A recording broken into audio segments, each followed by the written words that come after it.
Suppose indeed we want to go through the Orion Nebula and go to the throne of God.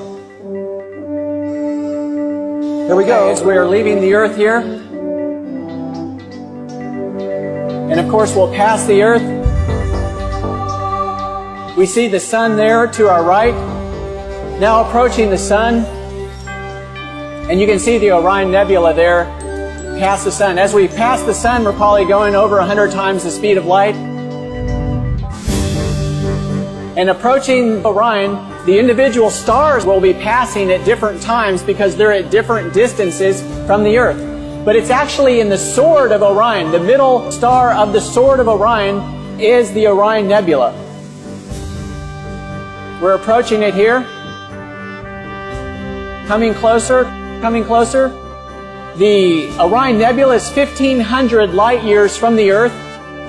That cavern is actually 100 light years wide. You go into the center of that cavern. We're circling around the trapezium cluster here. This is actually something you can see with a home telescope if you're interested in looking at it. You won't see the nebulosity, but you will see the trapezium. Going through the trapezium, continuing past the trapezium, as we come to heaven, to the city of New Jerusalem with the foundations of precious stones, the gates of pearl.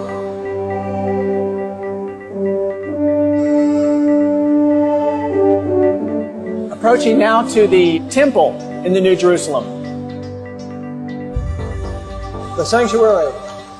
And as we go to the sanctuary, what are we going to end up with? There is indeed right before us Christ the great high priest. And the Ten Commandments. And the Ten Commandments. The Ten Commandments. Fixed right before the throne of God. Jesus Christ himself, the author of them all, ministering before the Ark of the Covenant, the mercy seat. David, and after we are there, what's going to happen in return? Of course, Jesus, at the time of the second coming, will step out of the most holy place. He will begin to come back to the earth.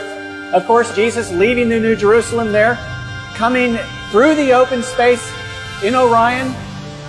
There's the trapezium now.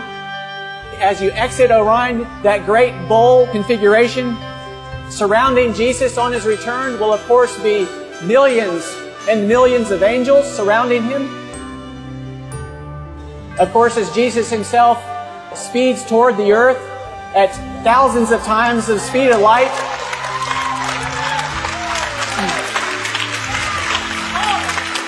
he will have to slow down as he approaches the earth.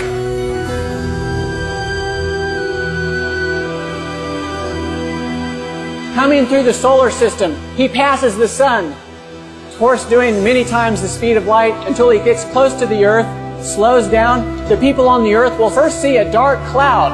And as that dark cloud gets a little closer, a little brighter, and it finally lights up the sky.